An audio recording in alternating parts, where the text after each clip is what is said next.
ኢየሱስ ክርስቶስ ክብር መገለጥ ሐዋርያዊ የወንጌል አገልግሎት በክብር እውቀት ወይም በትንሽቱ መጽሐፍ አገልግሎት ወይም በዘላለም ወንጌል መለከት አንድ መሰረታዊ የሆነ እውነት ዛሬ ትሰማላችሁ። እሱን ነግራችኋለሁ። ዓለም አቀፍ አወዛጋቢ ጉዳይ ነው።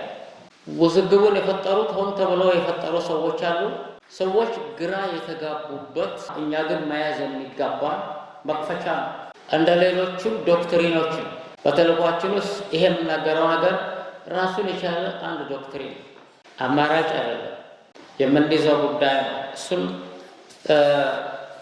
እናያለን። የሶፎንያስ ምዕራፍ 3 ጉዳይ መንፈሳዊውን ነገር ብዙ ነገር ስለ ሶፎንያስ ምዕራፍ 3 ልነግራችሁ አይደል፣ በጣም እናውቃለን። ታሪካዊውን ጉዳይ ነው ልነግራችሁ። ታሪካዊውን መጽሐፍ ቅዱሳዊው እና መለኮታዊውን አጀንዳ ለምን ከኢትዮጵያ ወንዞች ማዶ አለ። የኢትዮጵያ መንግስት የኢየሱስ ክርስቶስ ሆናለች ለዘላለም እስከ ዘላለም። ኢየሱስ በኢትዮጵያ ይነግሳል። ይህን አውጀናል፣ እያወጅን የምንቀጥለው ጉዳይ ነው። እኛ ንጉሳችንን አንግሰናል። የኢየሱስ ክርስቶስ ክብር መገለጥ ቅዱሳን በትንሽቱ መጽሐፍ የንጹሕ ልሳን ቅዱሳን የዘላለም ወንጌል ህብረተሰብ ንጉሳችንን ኢየሱስ ክርስቶስን አንግሰናል። ሌላ ንጉስ የለም፣ አንድ ንጉስ ነው ያለው። ቤተ ክርስቶስ የእግዚአብሔር መንግስት ናት። የዓለም አብያተ ክርስቲያናት ባቢሎናውያን፣ ኤልዛቤላውያን በፖለቲካ የጠነቡ የኢትዮጵያ ወንጌላውያን የዓለም ወንጌላውያንን ጨምሮ በፖለቲካ የጠነቡ ስለሆኑ ምድራውያን ናቸው። የእግዚአብሔር መንግስት አይደለም። የእግዚአብሔር መንግስት የእግዚአብሔር መንግስት ነው። አንድ ህግ አለው፣ አንድ ቋንቋ አለው፣ አንድ ትምህርት አለው፣ አንድ ዶክትሪን፣ አንድ ባህል፣ አንድ ስርዓት አለው። ስለዚህ የዓለም ወንጌላውያን አብያተ ክርስቲያናት የእግዚአብሔር መንግስት አይደሉም፣ የሰው መንግስት ናቸው። ወይም የሃይማኖት መንግስት። የሃይማኖት መንግስት በምድራዊ ነገር ያረከሳል። ነፊሊም ነው። ባለፈው ተምረናል። አሁን አልናገርም። ነፊሊም ነው። የእግዚአብሔር ቤት የእግዚአብሔር መንግስት ቤተ ክርስቶስ በምድር ያለች የእግዚአብሔር መንግስት ናት። ይህም በመሰረት ያለው እኛ በምድር እዚህ ያለን የእግዚአብሔር መንግስት ነው። ይህ ሲገባን፣ ይህን ስናውቅ፣ ይህን ስናውጅ፣ ለዚህ ጉዳይ ስንኖር በሰማይ ያለው ፈቃዱ በምድር ላይ ወርዷል። በሰማይ ያለው ፈቃዱ በምድር ይሁን እያል እየለመን እንኳን ቀጥል በምድር ይሆናል። አሁን በምድር መሆን ጀምሯል። በእኛ የእኛ እዚህ መገለጥ የእግዚአብሔር ፈቃድ በምድር ላይ መምጣት ነው። መንግስት ትምጣ። መንግስቱ አሁን መታለች፣ እዚህ ያለች። ይህ የኢየሱስ ክርስቶስ ክብር መገለጥ ህብረተሰብ የእግዚአብሔር መንግስት ህብረተሰብ ነው። በተግባር በቃል በኑሮ በሀሳብ በሁሉም ነገር ፍጹም ነገር እዚህ ላይ ስንመጣ መንግስቱ መታለች፣ ትሞላለች። በጠብታ መታለች፣ ትሞላለች። ሂደት ነው፣ በሂደት ነው። ፈቃዱ መጥቷል፣ በሂደት ይሞላል። በዚሁ ትውልድ መንግስቱ ሁሉን ይገዛል። በዚሁ ትውልድ ፈቃዱ ሁሉን ይቆጣጠራል። ሌላ መንግስት ይጠፋል፣ ሌላ ፈቃድ ይጠፋል። አሜን አሜን። እና ይህንን የፍጻሜውን ፍጹም ነገር ሊያረግ ሲጀምር መንግስቱን በሙላት ፈቃዱን በሙላት ሊያመጣ ሲጀምር ኢትዮጵያ ላይ ነው የጀመረው። ኢትዮጵያ መጽሐፍ ቅዱስ ኢትዮጵያ አለ። ለምን? በመዝሙር ላይ ኢትዮጵያ ይላል፣ በአንድም በሌላ ገጽታና በዕንባቆም ላይ ኢትዮጵያ ይላል፣ በአንድም በሌላ ገጽታ። በሶፎንያስ ላይ ኢትዮጵያ ይላል፣ በአንድም በሌላ ገጽታ። አዲስ ኪዳን ላይ በሐዋርያት ሥራ ኢትዮጵያ ይላል፣ በአንድም በሌላ ገጽታ። በሁልቁ 12 ላይ ኢትዮጵያ ይላል። ዘፍጥረት ምዕራፍ 2 ላይ ኢትዮጵያ። በጣም ብዙ ኢትዮጵያ። ለምን? ያለ ምክንያት ነው? በምክንያት ነው? ረጋ ብላችሁ ንገሩ። ኢትዮጵያ ላይ ጉዳይ ቢኖረው ነው ወይስ ባይኖረው ነው? ጉዳይ ቢኖረው ነው። እኔ በመመጣበት ቀን ልፈርድ በመመጣበት ቀን ነው ይለው ሶፎንያስ 3 ምዕራፉ በሙሉ ስታነቡ ነው። ልፈርድ በመመጣበት ቀን ይላል እግዚአብሔር። በአሕዛብ ሁሉ ላይ በዓለም ላይ ልፈርድ በመመጣበት ቀን ለዚህ ጉዳይ ቀን የሚቀኙ የሚያመልኩ የሚያገለግሉ ፍጹማን ቅዱስ ቅዱስ የሚሉ ነውር ነቀፋ የሌለባቸው ለዚህ ጉዳይ የተመረጡ የእግዚአብሔር በገና የተሰጣቸው ባለ ቅኔዎች የማዘጋጀው ኢትዮጵያ ላይ ነው አለ መጽሐፍ አለ። ይህ ይሻራል ባል ነገር ሰዎች ቢረሱት እግዚአብሔር ይረሳዋል። ሰዎች ቢንቁት እግዚአብሔር ይንቀዋል። ሰዎች ቢሰርዙት እግዚአብሔር ይሰርዘዋል። ኢትዮጵያ የሚለው ነገር አስምሮ የምናገረው ስለ ፖለቲካል ኢትዮጵያ ነው። ሐዋርያ ጌታቸው ታሪኩ በኢትዮጵያ ፖለቲካ ውስጥ የለበትም። የኢትዮጵያ ፖለቲካ ከደም የነጻበት ጊዜ አልነበረም። ዛሬም በኢትዮጵያ ውስጥ እልፍ ደም እየፈሰሰ አጥንት እየተከሰከሰ ስላለ ጥንትም ዛሬም እኔ በፖለቲካ ውስጥ አልካፈልም፣ የለውበትም። ከደም ይጾም ከፖለቲካ ውጪ ነው። እናንተም እንዲሁ የገባው አሜን ይባል። እኛ እግዚአብሔር መንግስት ነው። ኢየሱስ የመረጠንን ኢየሱስ ይፈልገናል። እኔ ለጌታዬ አስፈልገዋለሁ። ያመነ ይናገር። ስለዚህ ስለ ኢትዮጵያ ስም ምልክት የሆነችውን ኢትዮጵያ ነው መናገረው እንጂ አጼዎች የገዟትን ኢትዮጵያ አይደለም። ደርግ የገዛትን ኢትዮጵያ አይደለም። የዘር ነገር ክፍፍል ወገን ቋንቋ የገዛትንና አሁንም የሚገዛትን ኢትዮጵያ አይደለም። ለእነዚህ እውቅና አልሰጥም። አልቃወማቸው፣ አልደግፋቸው፣ አልጸልይላቸው፣ አልረግማቸው። እንዳሉ ይኖራሉ፣ እንዳሉ ይጠፋሉ። ይሄ እኮ ግድና ግድ ነው። የትኞቹም እንደጠፉ ይሄም ይጠፋል። የማይጠፋ ስጋና ደም የለም። የዓለም መንግስት የኢየሱስ ሆነች ሲባል የዓለም ነገስታት፣ መንግስታት፣ ፖለቲካ ፓርቲዎች ይጠፋሉ። ግልጽ እኮ ነው። ፈንክቼ ይህን ጉዳይ የምናገረው ከኔ በኋላ ሌላ የሚናገር የለም ከእናንተ ከ144 ሺህ በስተቀር ሌላ ስለማይናገር እኛ እንናገራለን። ደግሞ በቃላችን ይፈጸማል። ሃሌሉያ። ስለዚህ ኢትዮጵያ ስን ምልክቷን ኢትዮጵያ ነው የምናገረው። ይሄ ነው ኢትዮጵያ ስን የጥቁሮችን ሀገር ነው የምናገረው። ስለ ጥቁሮች ነው የምናገረው እንጂ ሌላ ጉዳይ የለም። ይሄ እንዲገባቸው እና እግዚአብሔርን ከኢትዮጵያ ወንዞች ማዶ የኢትዮጵያ ስልጣኔ የፈለቀው በኢትዮጵያ ወንዞች ነው፣ በአባይና በጣና ነው። አሁን የአማራና የትግራይ ምድር ነው። የዘላለም ወንጌል መለከት ግን በአማራና በትግራይ ምድር አይደለም። ሁልጊዜም እየተናገርኩ ነው፣ አሁንም እናገራለሁ። በመጨረሻ የዘላለም ወንጌል መለከት በተናቁ በጥቁሮች መካከል ነው። ይሄው እዚህ ደቡብ ኢትዮጵያ ተገልጧል። እንደገና ማለት ደቡብ ኢትዮጵያ የተገለጠው ደቡባዊ ኢትዮጵያ ክፍል ደቡብ ምዕራብን ጠቅላላ ይዞ አንድ ነው። ጥቁሮች የተናቁ፣ የተጠሉ፣ የተገፉ፣ ያልተፈለጉ እነዚህ ነው እግዚአብሔር ፈልጎ የመጣው። ማንም ያልተቀመጠባት ውርንጫ አህያ ማለት ነን ያ። ክብር ለኢየሱስ ይሁን። ስልጣኔ አያቀንም፣ ታሪክ አያቀንም፣ እውቀት አያቀንም፣ መንግስት አያቀንም፣ ስልጣን አያቀንም። መንግስት አልነበረንም፣ ስልጣን አያቀንም። ስልጣን አልነበረንም ለማለት ነው። አልነበረንም፣ መንግስትም አልነበረንም፣ ስልጣንም አልነበረንም፣ ታሪክም አልነበረንም፣ ስልጣኔም አልነበረንም፣ ፊደልም አልነበረንም፣ ሃይማኖትም አልነበረንም። የደቡብ ኢትዮጵያና የደቡብ ምዕራብ ምናምን ይሄ ያለው ያልሰለጠነ ያልተማረ ህዝብ ነው። የተሰደበ፣ የተናቀ፣ የተጣለ ህዝብ ነው። ኢየሱስ የመጨረሻውን ነገር ይዞ የመጣው ወደዚህ ነው። ሃሌሉያ። በጊዜም ስለ ኢትዮጵያ ታሪክ ስመለከት ይሄ ደቡብ ምዕራብ ይሄ ገጠር ላይ ወደ ጥግ ላይ ያለው ኢትዮጵያ ለቱሪዝም ፍጆታ የተቀመጠ ነው። ለቱሪዝም ፍጆታ ፈረንጆች ራቁቱን ያለ ሰው እንዲያዩ እዚህ ይመጣሉ።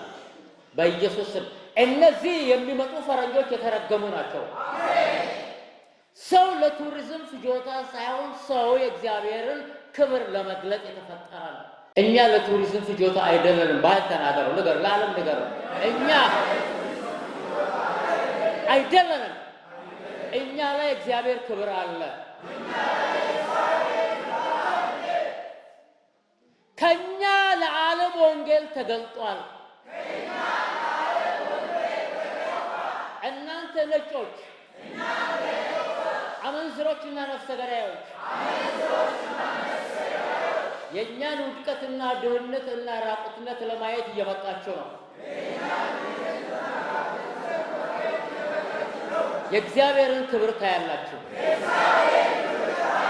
የእኛን ውርደት ለማየት ስትመጡ የእኛን ክብር ታያላችሁ። ትቀበሉታላችሁ ወይ ትሞታላችሁ በኢየሱስ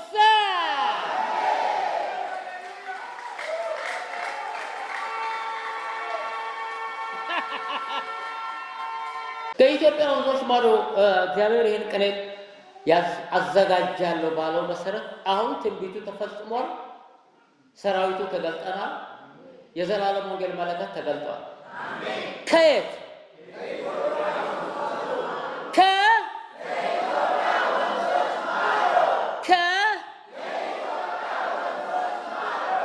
ለዓለም ሁሉ ለዓለም ሁሉ ለአውሮፓ፣ ለአሜሪካ፣ ለኤሽያ፣ ለአውስትራሊያ፣ ለደሴቶች ሁሉ፣ ለቋንቋዎች፣ ለአፍሪካ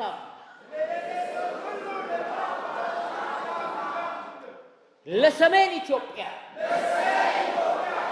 ከደቡብ ተገልጧል። ከጥቁሮች ምድር ስለተገለጠ የነጮች ገዥነት አክትሟል። በቃ ቆመ። የነጭ ጳጳስነት፣ የነጭ ቢሾፕነት፣ የነጭ ፓስተርነት፣ የነጭ ሐዋርያነት፣ የነጭ ወንጌላዊነት፣ የነጭ ሚስዮናዊነት አከተመ። ከኢትዮጵያ ወንዞች ማዶ ከተገለጠ ለአሜሪካ ይደርሳል። የአሜሪካ የሃይማኖት መሪነት ሞተ። ከኢትዮጵያ ማዶ ከተገለጠ ለአውሮፓ ይሄዳል። የአውሮፓውያን የሃይማኖት መሪነት ዘመን አከተመ። ከኢትዮጵያ ወንዞች ማዶ ተገልጧል። እውነት ከኢትዮጵያ የተገለጠ ነው ለጠቅላላው ኤሽያ፣ አውስትራሊያ እና ለአፍሪካ ሁሉ ነው። የእነዚህ የሃይማኖት መሪነት ዘመን አክተመ። ሃሌሉያ። ነጭ ከዚህ በኋላ ለጥቁር ወንጌል የሚሰብክበት ዘመን አልቋል፣ ተዘግቷል። ዛሬ ነው የምነግራችሁ እንጂ ከሆነ እኮ ቆየ። 33 ዓመት ሞልቶኛል። ለነጮችም እየነገርኳቸው ዘመናቸው አልቋል ያልኳቸው ግን የኢትዮጵያ ፕሮቴስታንቶች የፈረንጅ ባሪያዎች መሆኑን ስለመረጡ የኢትዮጵያ ወንጌላውያን አብያተ ክርስቲያናት ፈረንጅ ስር መርመጥመጥን ስለመረጡ እስከ ዛሬ የነጭ ባሪያዎች የሃይማኖት ባሪያዎች ናቸው።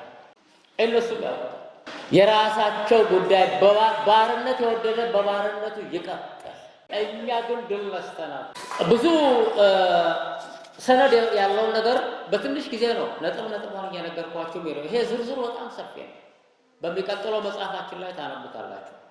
ነጮች ወደ አፍሪካ መጥተው ወንጌል የሰበኩት አፍሪካንን ለማዳን ሳይሆን አፍሪካንን ባሪያ ለማድረግ ነው። ከደቡብ አፍሪካ ጀመሩ። የደቡብ አፍሪካን ሕዝብ ባሪያ ያደረጉ ዳቾች፣ ጀርመኖች። ማዕከላዊ አፍሪካን ባሪያ ያደረጉ ጀርመኖች። ሰውን እንደ አውሬ ነው የገደሉ። ናሚቢያ ምስክር ነው። የናሚቢያን ታሪክ አንብቡ።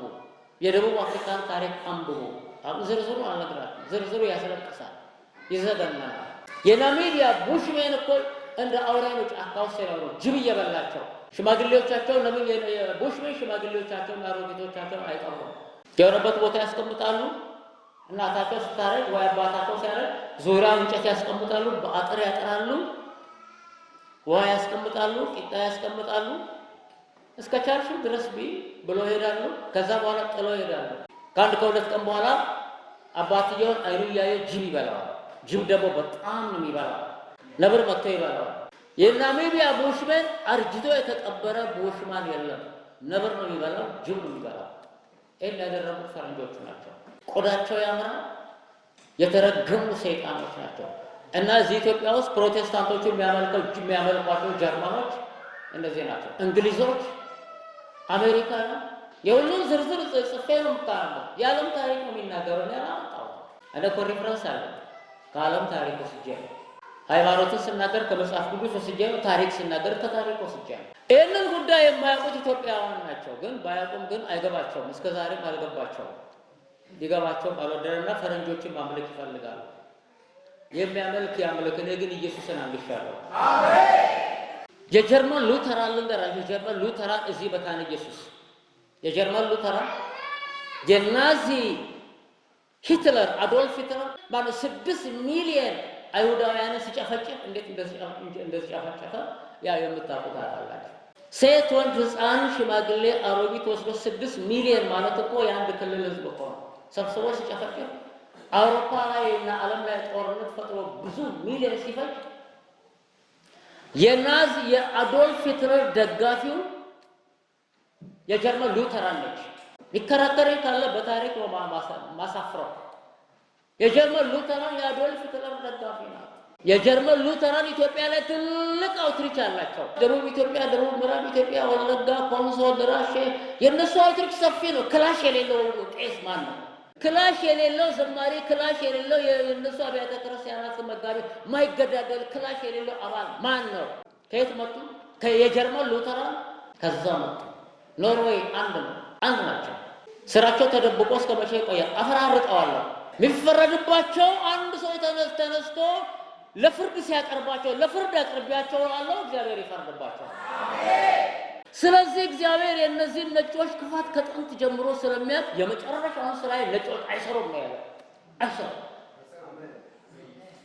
አይሰሩም። ስለዚህ ከኢትዮጵያ ወንዞች ማዶ እኔ አስነሳለሁ አለ። አስነስቶናል።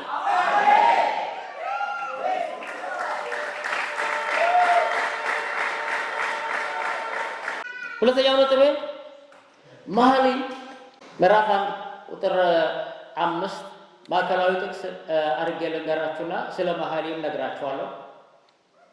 እኔ ጥቁር ነኝ ነገር ግን ውብ ነኝ ትላለች። መኃልየ መጽሐፍ የመኃልየ ማለት መዝሙር ማለት ነው። ወደ አማርኛ የሰሎሞን መዝሙር ነው። መኃልየ የሚለው መጽሐፍ መኃልየ ግዕዝ ቃል ነው። ተውት እሱን ግዕዙ። የሰሎሞን መዝሙር ነው። የሰሎሞን መዝሙር የተጻፈው ስለ አንዲት ጥቁር ሴት ነው። የተጻፈው ስለ አንዲት ሴት ነው።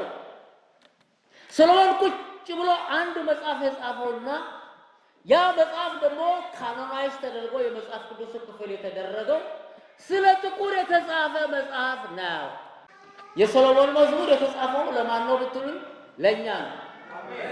ለጥቁር የተጻፈ መጽሐፍ ነው። መጽሐፉ እንዳለ ስለ ጥቁር ሴት የተጻፈ በመጽሐፍ ቅዱስ ውስጥ ስለ ፈረንጅ የተጻፈ መጽሐፍ የለም። ስለ ጥቁር ሴት የተጻፈ ግን አለ። አስምሩ እዚህ ላይ።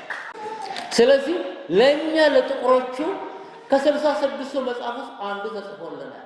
በእውነት ነጮቹ ቢያውቁ ኖሮ ይሄን መጽሐፍ እዚህ ውስጥ አያስገቡትም ነበር። ሃሌሉያ። ሰሎሞን ስለ አንዲት ጥቁር ሴት ይጽፋል። ስለ ፍቅሯ ይጽፋል። እንደሚወዳት ይጽፋል።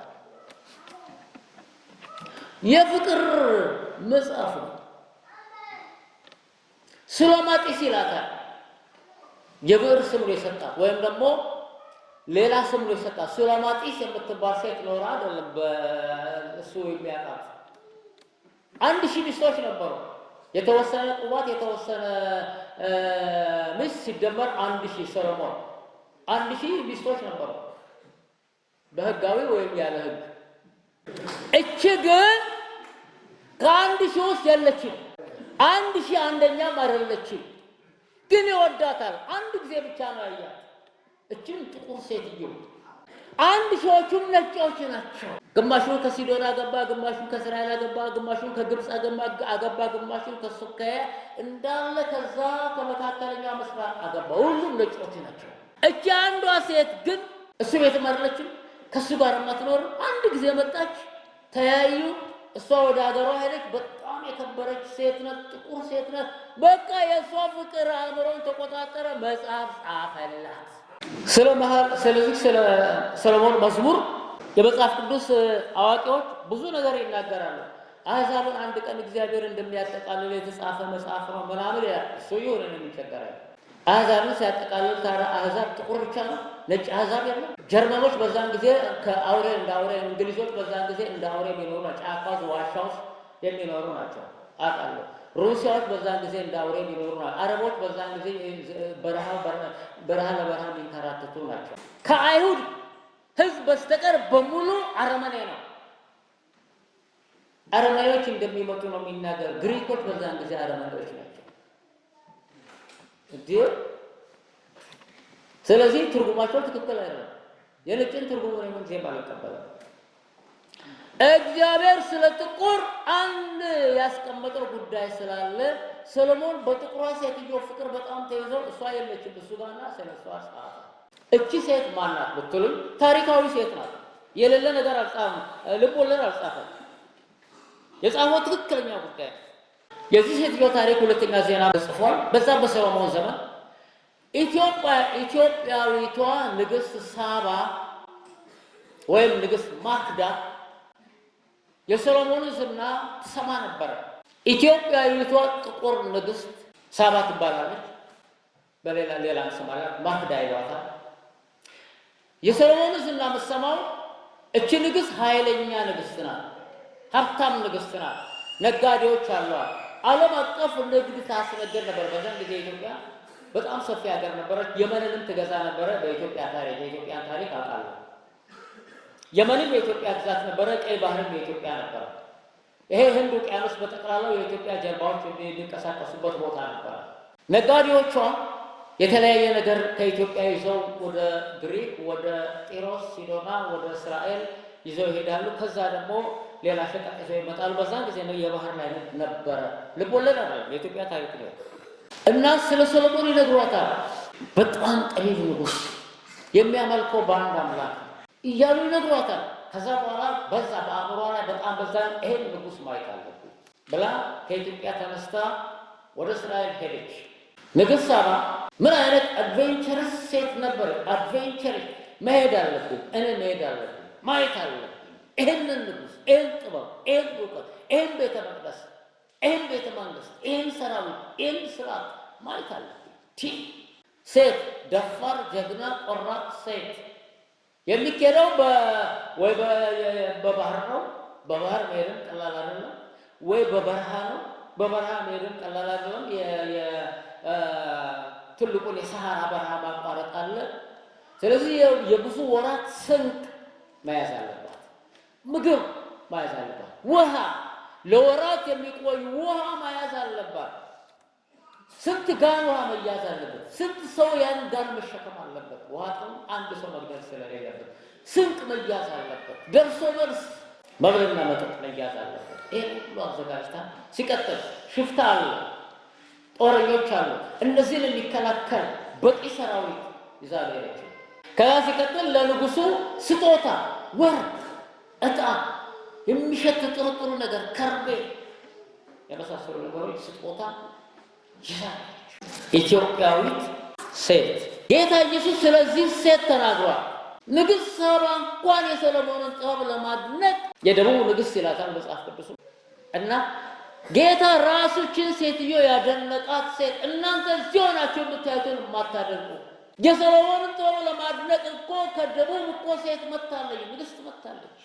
ሄደች፣ አየች፣ ለሰሎሞን ስጦታዋን ሰጠች። ሰሎሞን ደግሞ በጣም ብዙ የበለጠ ስጦታ ሰጣት፣ አደነቃት። እንደሄደች ወደ ሀገሯ ተመለሰች። ንግሥት ናት፣ አገር አላት፣ ግዛት አላት፣ ክብር አላት፣ ስልጣን አላት፣ ህዝብ አላት። ተመልሳ መጣች። ስትመጣ ከሰሎሞን አርግዛ ነበረና የመጣችው። ልጇ ወለደች። ምኒልክ የመጀመሪያ ምኒልክ ወይም ቀዳማዊ ምኒልክ የኢትዮጵያ ንጉሥ የመጀመሪያው ምኒልክ አንደኛ ወለደች።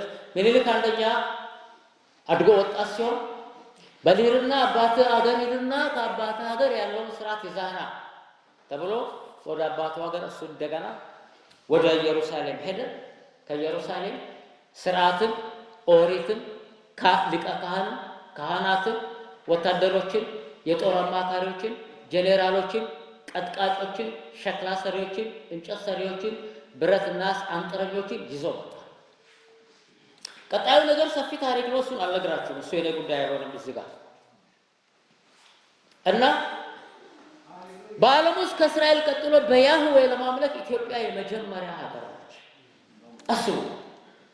ኢትዮጵያ የሚለውን ነገር ያዙልኝ። በዛን ጊዜ ድፍን አውሮፓ ጫካ ውስጥ ነው የሚኖረው። ያው እንግሊዞች፣ ጀርመኖች፣ ኖርዌይ ምናምን ዋሻ ውስጥ ነው የሚኖረው። ጫካ ውስጥ ነው የሚኖረው። አልተማሩም፣ ፊደል የላቸው፣ ትምህርት የላቸው፣ ልብስ አይለብሱ፣ ራቁታቸው ናቸው። እንግሊዞች፣ ጀርመኖች በዛን ጊዜ ራቁታቸው ናቸው። ይሄ ኢትዮጵያ ግን ጥንታዊ ህዝብ ነው። ትልቅ ክብር፣ ትልቅ ስም ያለው ህዝብ ነው። በታሪክ እንኳን እግዚአብሔርን በማወቅ የመጀመሪያ ለአይሁድ እንኳን እግዚአብሔር ነው ፈልጓቸው የሰጣቸው። ኢትዮጵያ ግን ፈልጋ ሄዳ ወሰደች። ፈልጎ መቀበል ደግሞ ትልቅ ትህትና። አሜን። ሄዳ ፈልጋ ኦሪት ይዞ መጣ። ታቦቱን ይዘው መጥቶ ነው የሚባለው። እኔ ብዙ ታሪኮች አንብቤያለሁ። አበሻ የጻፈውን ሳይሆን ከውጭ ከስረ መሰረቱ አንብቤያለሁ። ከዛ ጀምሮ በኢትዮጵያ ላይ ኦሪት ወይም በያህዌ ወይም በአንድ አምላክ ማመን የኢትዮጵያ ሃይማኖት ሆኖ ጀመረ። እኔና እናንተ ያለንበት ይሄ ሀገር ታሪካዊ ጥንታዊነት አለ። ይጠቅማል አይጠቅምም የራሱ ጉዳይ፣ ግን ለመረጃ ያዙ። ከዛ ሲቀጥል እንግሊዞች ፊደል ሳይኖራቸው፣ ጀርመኖች ፊደል ሳይኖራቸው፣ ሩሲያኖች ፊደል ሳይኖራቸው ኢትዮጵያውያን የራሳቸው ፊደል ላይ ደርሰው የራሳቸውን ፊደል ቀርጸው ትምህርት ቀርጸው መጽሐፍ ጽፈው መዝሙር ጽፈው እግዚአብሔርን ያመልካሉ። ትልቅ ስልጣኔ ላይ ነበሩ ኢትዮጵያውያን። ይሄ መጽሐፍ ቅዱሳችን በአማርኛ ነው የተጻፈው። አማርኛ የአፍሪካ ብቸኛ ቋንቋ ነው፣ ፊደል ያለው ቋንቋ። እልፍ ቋንቋዎች አሉ፣ እሱ ማለት ነው። ፊደል ያለው፣ እውቀት ያለው፣ ትምህርት ያለው፣ ስነ ጽሑፍ ያለው ብቸኛው የአፍሪካ ቋንቋ አማርኛ ነው። ለክርክር አትሄዱ። መናገረው በዓለም ፊት ነው። መልእክቴን ዓለም ስለሚሰማው አዎ ልክ ነው የማይልኝ ማንም አዎ ልክ ነው እናውቃለን። በአፍሪካ ውስጥ የትኛውም የአፍሪካ ቋንቋ የራሱ ፊደል የለውም። ጋና፣ ናይጄሪያ፣ ደቡብ አፍሪካ፣ ግብፅ፣ ናይጄሪያ፣ ሞሮኮ፣ ሶማሌ ምናምን ፊደል የለውም። ስልጣኔ አልነበራቸው። እኔና እናንተ ያለንበት ሀገር ጥንታዊ ሀገር ነው። ታሪክ፣ ትልቅ ታሪክ ያለው ሀገር ነው። ይሄ የመጨረሻ እኔና እናንተ በጣም የከበርን ሰዎች ነው። ለነገሩ እኔ ልንገራችሁ፣ እኔን የሚለየኝ ምን እንደሆነ ልንገራችሁ። እኔ ጌታቸው እኮ ከዓለም የመጀመሪያ ቀዳሚ በሆነች ሀገር ውስጥ ያለው ሰው ነኝና የ6000 ዓመት ታሪክ እኮ አለኝ ወረኋላ ቢያስፈልግ ጳውሎስ ይላል። ይህም መቁጠር ከተፈለገ እኮ መቁጠር እችላለሁ፣ ግን አይጠቅምኝም እንጂ ከተፈለገ እኮ እኔ እበልጣቸዋለሁ እኮ ይላል። በታሪክ ከፈረንጆች እኛ እንበልጣለን። እሱን እንድታውቁ ነው። ከጀርመኖች እኛ እንበልጣለን። ከግሪኮች፣ ከጣሊያኖች፣ ከእንግሊዞች፣ ከአሜሪካን በታሪክ እኛ እንበልጣለን። ከ1630 ምናምን ዓመት በኋላ ነው። ያንንም 400 ዓመት ሲጀምሩ የሀገሩን ሰዎች ገለው ጨርሰው አሜሪካ በደንብ የተመሰረተችው እነሱም ያውቁታል። ቀይ ህንዶችን ገለው ጨርሰው መሬታቸው ወሰኑ። እነሱም እንዳውሬ ገለው ጨርሰው። ፈረንጆች ሰው ገለው ጨርሰው መሬት መውሰድ ነው ባህሪያቸው። በጣም የሰለጠነ መጽሐፍ ቅዱስ ነው ያለኝ። የኔ መጽሐፍ ቅዱስ ይሄ የአማርኛ መጽሐፍ ቅዱስ ነው። ከእንግሊዝኛ መጽሐፍ ቅዱስ በፊት ነበረ፣ ከላቲን በፊት ነበረ። የጥንት ቋንቋዎች አማርኛ፣ ዕብራይስጥ፣ አራሚክ ማለት ወንጌል የተጻፈበት ቋንቋ ነው። አማርኛ፣ አራሚክ፣ ዕብራይስጥ በጣም ተመሳሳይ ነው። ፊደሎቹ ይመሳሰላሉ፣ ቃሎቹ ይመሳሰላሉ፣ ይወራረሳሉ። ራሱ ብዙ ቃሎች ይወራረሳሉ። የጥንት ሰዎች እንደመሆናችን ለምን እኛ እንቀድማለን? በመጨረሻ እግዚአብሔር ሊገልጥ ስለፈለገ ነው ከጥንት ጀምሮ የጠበቀ። የጥንት ሀገሮች ዛሬ ጠፍተዋል የሉ። እስራኤል እንኳን ብዙ 100 ዓመት ጠፍታ ነው ለምልክትነት የተገለጠችው እንጂ እሷም የጠፋች ምድር ነበረች። ኢትዮጵያ ግን ሳትጠፋ ኖራለች። ስለ ኢትዮጵያ ሌላ ነገር የጨመረላችሁ የሙሴ ሚስት ማን ነበረች? የሙሴ ሚስት ኢትዮጵያዊ ነበረችና የዘጸአት መሪው የሙሴ ሚስት ኢትዮጵያዊት ነበረችና በዘጸአት አመራር ውስጥ ኢትዮጵያ ነበረች። አሜን። ኢትዮጵያ በዘጸአት መሪነት ውስጥ አመራር ውስጥ ነበረች። እነ ማርያም እነ አሮን ተናደው እንዴት ጥቁር አግብተህ ከኛ ጋር እዚህ ትመጣለህ? ፍታችን። እግዚአብሔር ተቆጣባቸው። ማርያምን በለምጽ መታ። አሮንን ሊገለው ተነሳ። ሙሴ ማልዶ ነው መልሶ ያዳናቸው በጥቁር ላይ የመቆጣት መብት ማሰጣችሁ ብሎ። በእኛ ላይ የሚቆጡ በለምጽና በመቅሰፍት ይሞታሉ በኢየሱስ ስም።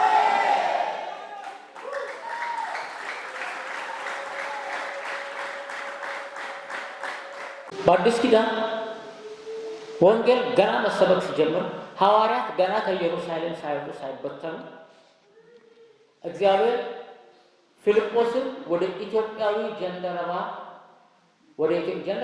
የኢትዮጵያ መንግስት ተወካይ ነው ለበዓለ ሃምሳ ሄደው ኢትዮጵያ በዛን ጊዜ አይሁድ ነች።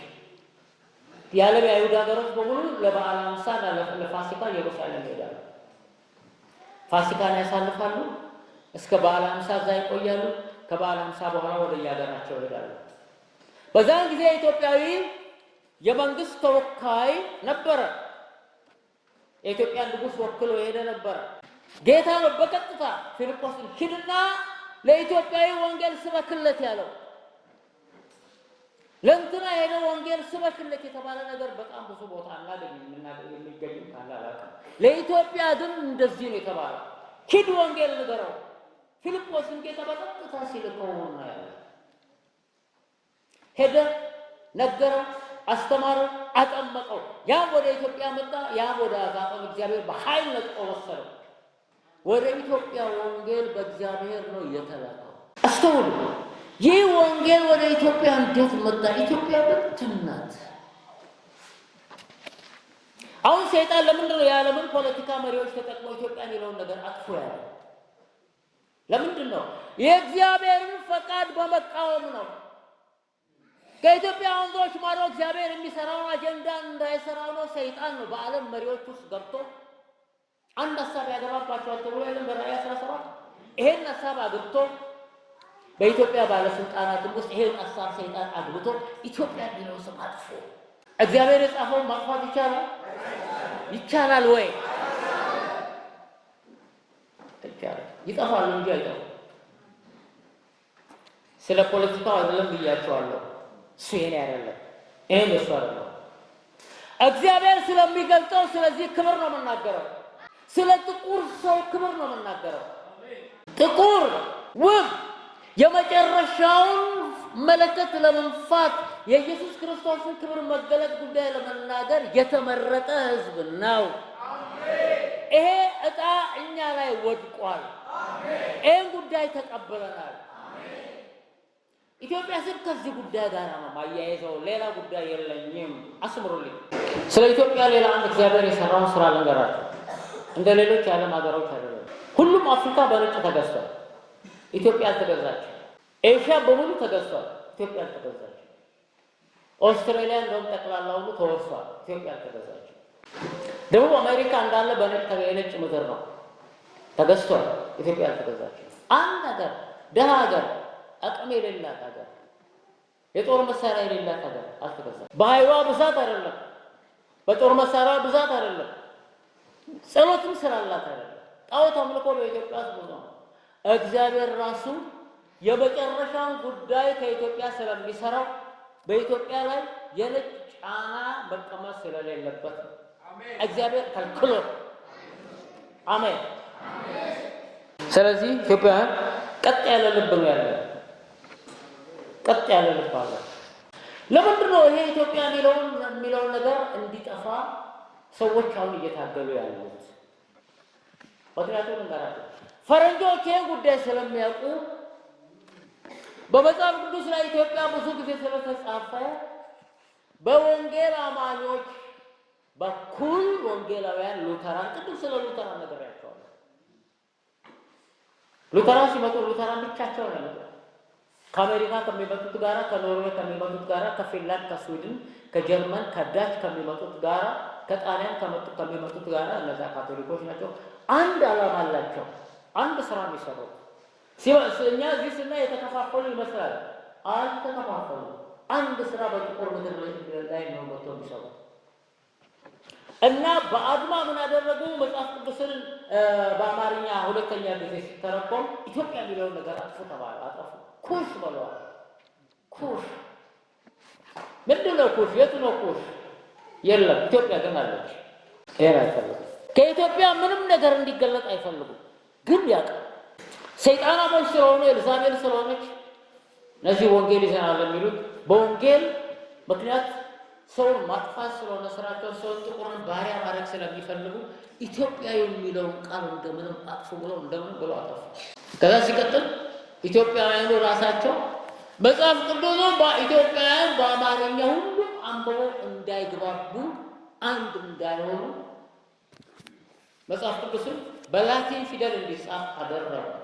አሁን በኢትዮጵያ ውስጥ በላቲን እንዳለ ብዙ ፕሮቴስታንቶች ብዙ ወንጌላውያን የላቲን መጽሐፍ ቅዱስን ያላቸው ለምንድን ነው ብትሉኝ አንድ እንዳይሆኑ በኢትዮጵያ ውስጥ ህዝቡ በክርስቶስ አንድ እንዳይሆን እንዲለያይ የወላይታ ላቲን፣ የኦሮሞ ላቲን፣ የሶማሌ ላቲን፣ የሱርማ ላቲን ሁሉ አይቻልም። የእንትን ላቲን እንትን በላቲን ላቲን የቅኝ ገዢ ፊደል ነው። ላቲን የአፍሪካ ፊደል ማለት ነው። እኔ ኢትዮጵያውያኑ በላቲን የሚያነቡበት ምክንያት ምንድን ነው? ቅኝ አልተገዙም። የነጭ ባህሪ አይደለም። ነጭ አጋንንትን ለምን ማንገስ ፈለጉ? ላቲን የአፍሪካ ቋንቋ ነው፣ ጥቁር ማለት ነው። አማርኛ ግን ጥቁር ነው፣ የጥቁር ቋንቋ ነው፣ የአፍሪካ ፊደል ነው፣ የአፍሪካ ቋንቋ። የራሳቸውን ትምህርት ጥለው ነጮችን ወደ እንዲያመልኩ ተደረገ። ያደረጉትም ነጮች ናቸው። ፈረንጆ መጥተው የኢትዮጵያ ወንጌል አማኞችን እንደዚህ አድርገው ቀንበራቸው ጫኑባቸው። የኢትዮጵያ ወንጌል አማኞች አብያተ ክርስቲያናት የነጭ ባሪያዎች ናቸው። ዛሬ በላቲን የጻፉት መጽሐፍ ቅዱሳቸው ምስክርና ማረጋገጫ ነው። በነገራችን ላይ በዓለም ውስጥ ካሉት ፊደሎች እንደ አማርኛ የሰለጠነ ፊደል የለም። ሌላ ጊዜ ይህን ነገር እነግራቸዋለሁ። በስርዓት ለዓለም ሕዝብ እናገራለሁ። እንግሊዝ ኢዝ ኤ ኩዌር ላንጉዌጅ። አማርኛ ህግነት ስነ ስርዓት አለው። እንግሊዝኛ ህግነት ስነ ስርዓት የለውም። አማርኛ በአንድ ጊዜ አንብበን ይገባናል። እንግሊዝኛ በአንድ ጊዜ አንብበን አይገባናል። እርኩሱ ይርከስ። ምን አጋባኝ? በኢየሱስ ክርስቶስ ክብር መገለጥ ሐዋርያዊ የወንጌል አገልግሎት ሁላችን አንድ ቃል መናገር ስላለብኝ የአማርኛ መጽሐፍ ቅዱስ ግዙና አንብቡ። ታላቁ መከራ በደጅ ነው በሚለው መጽሐፍ ላይ ቁጭ አድርጌ እውነት ስለምናገር የሚያስፈራኝ የለም፣ የሚከራከረኝም የለም። ማንም አይከራከረኝም። እውነት ነው የምናገር። የክብር እውቀት መጽሐፍ ደግሞ በኢትዮጵያ ውስጥ በየትኛውም ቋንቋ አይተረጎምምና በአማርኛ አንብቡ። አማርኛ ማያውቁ ሰዎች መጥተው መጽሐፉን ማንበብ ሲጀምሩ ይበራላቸዋል። ያው ትናንትና 10 አንድ ያልመሰከረ ሰው ነበር። 11 ሰው እዚህ ጉባኤ ውስጥ መሰከራል። መጽሐፉን ሲይዙ አይናቸው የተከፈተ አፋቸው የተከፈተ በቃ ሃሌሉያ። ፈረንጆቹ ይሄን ነገር ያውቃሉ። ከኢትዮጵያ እንደሚገለጥ ያውቃሉ። ቢታገሉም እንደሚገለጥ አሁን እንደተገለጠ አውቀዋል። ስለዚህ ይሄ ዓለምን እንዳይሞላ ሰው እንዳያውቀው በጣም እየታገሉ ነው ያለው። ለዚህ ነው የኢትዮጵያ ወንጌል አማኞች ካውንስል ያደረጉትና የተቆጣጠሩ ተቆጣጣሪው ፈረንጅ። የኢትዮጵያ ወንጌል አማኞች አብያተ ክርስቲያናት ካውንስል ሲመረቅ አዲስ አበባ መስቀል አደባባይ ሲመረቅ መጥቶ የመረቀው ማን ነው? ግሬሃም ነው። ፍራንክሊን ግሬሃም ከታላቂቱ ጋለሞታ ዋና ከተማ የመጣ እሱ ራሱ የጨለማ ወኪል ሆኖ ነው የኢትዮጵያ ወንጌል አማኞች አብያተ ክርስቲያናት ካውንስል የመረቀው አዲስ አበባ መስቀል አደባባይ ላይ። ፍራንክሊን ግሬሃም የፕሬዚዳንት ትራምፕ አማካሪ ነው። እንዴት ነው እንግዲህ ኔፍሊም ፖለቲካና ሃይማኖት ሲጋቡ ኔፍሊም። ስለዚህ እወቁ፣ የኢትዮጵያ ወንጌል አማኞች አብያተ ክርስቲያናት ካውንስል ምን እንደሆነ እወቁ። የነጭ ስራ አስኪያጅ ነው። ጥቁርን አሁንም ለማጥፋት የዘላለም ወንጌል መልእክት በኢትዮጵያ እንዳይሰማ ተሰምቷል። ማስቆም አይችሉም። ማንም አይችልም።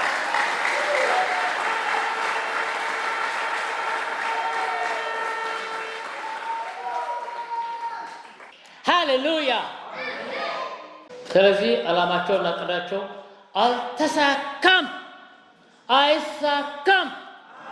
ጌታ በክብር ይገለጣል። ዘመኑ ደርሷል።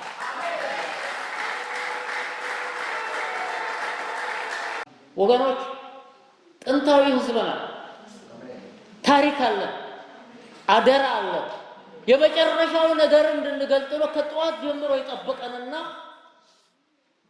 አሁን ነገሩ እኛ ጋር መጣ። በቃ አሁን እግዚአብሔር ስራውን እኛ ላይ ነው የሚፈጽመው። አሜን። በነገራችን ላይ ስለ ኢትዮጵያም ቢሆን ታላቁ መከራ በረጅሙ በሚለው መጽሐፌ ላይ ዛሬ ስንት ዓመት ገና የህዳሴ ግድብ ሲጀመር ስለ ግድቡ ተናግሬያለሁ። አረቦች በዛን ጊዜ በጣም እየተከራከሩ ነበር። ይሄ ግድብ አይሰራም ብሎ ብዙ አቋም ወስደው ነበርና እኔ ተናግሬያለሁ። ግድቡ ይገደባል። ይሄ ታላቁ ግድብ ይሄ ህዳሴ ግድብ ይገደባል። አሜሪካን ማስቀረት አትችልም። አሜሪካ በዛን ጊዜ ጣልቃም አልገባችም።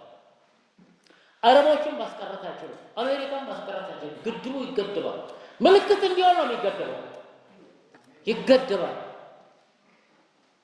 እናንንም ከስለ ተቃውሞ ነው ግድቡ ይገደባል። ምክንያቱም እኔ እዚህ ስላለው ሐዋርያ ጌታቸው ኢትዮጵያ ላይ ስላለ ጥቁሮች ከኪሳቸው አውጥተው ባወጡት ብር ስራው ይሰራል ብዬ ተናግሬያለሁ። ተሰራ። ግድቡ ተገደበ። ግድቡን የገደብኩት እኔ ነኝ። ቤቴ ቁጭ ብዬ እስራኤልን ይጠብቅ የነበረ ኤልሳ ነበር። ቤቱ ቁጭ ብሎ ንጉሱ ሲንቀጠቀስ ሲፈራ ሲጨነቅ አይዞህ እባክህ የሶርያን ጦር መልሻለሁ እያለ ይጠብቅ የነበረ ያ ሽማግሌ ኤልሳ ነበር። ህዳሴውን ግድቡ እንዲገደብ ያደረኩኝ እኔ ነኝ። ካፌ ወጣ ቃል ነው የገደበው እንጂ የኢትዮጵያ መሪዎች ጉልበት አልገደበም። የሰው ጉልበት ያን ግድብ አልገደበም። ቀጣይ ነገር ግን ኢትዮጵያ ለዘላለም ከዚህ በኋላ ትኖራለች የሚል አጀንዳ የለኝም። አትኖርም። ጌታ ይገለጣል። የዓለም መንግስት የኢየሱስ ክርስቶስ ሆኗል። ለዘላለም እስከ ዘላለም ይነግሳል። ሃሌሉያ። ወንድሞቼ እናቶቼ ከተለያየ ከአራቱም የኢትዮጵያ ነፋሳት የመጣችሁ ኢትዮጵያ የሚለውን ነገር ያዙ። እግዚአብሔር ነው ኢትዮጵያ ብሎ ያስቀመጠው። ምክንያቱ ይሄ ተልኮ፣ ምክንያቱ የዘላለም ወንጌል መለከት ነው። ምክንያቱ የኢየሱስ ክርስቶስ ክብር መገለጥ ሐዋርያዊ የወንጌል አገልግሎት ነው። ምክንያቱ ንጹሕ ልሳን ነው። ምክንያቱ ታላቅና ብርቱ ሰራዊት መግለጥ ነው። ምክንያቱ ይሄ ነው እንጂ የማንም ፖለቲካ አይደለም። ፖለቲካዎች ያለንበትም ከበፊት የበለጠ ትጉ፣ ከበፊት የበለጠ አገልግሉ፣ ከበፊት የበለጠ ጽኑ፣ ከበፊት የበለጠ መስክሩ፣ አውጁ፣ ከበፊት የበለጠ ተቀደሱ፣ ከበፊት የበለጠ የኔ ስራና የኔ ኃላፊነት ደግሞ ብዙ ስራ አለብኝ። ለኔ መጸለይ አለባችሁ። ከኔ ጋር መቆም ግዴታ ነው። ይህን እውነት ለኩራተኞችም፣ ለትዕቢተኞችም፣ ለምስኪኖችም ማሰማት አለብኝ። ይህን እውነት ለዓለም ሁሉ ማሰማት ማሳወቅ አለብኝ። ሃሌሉያ።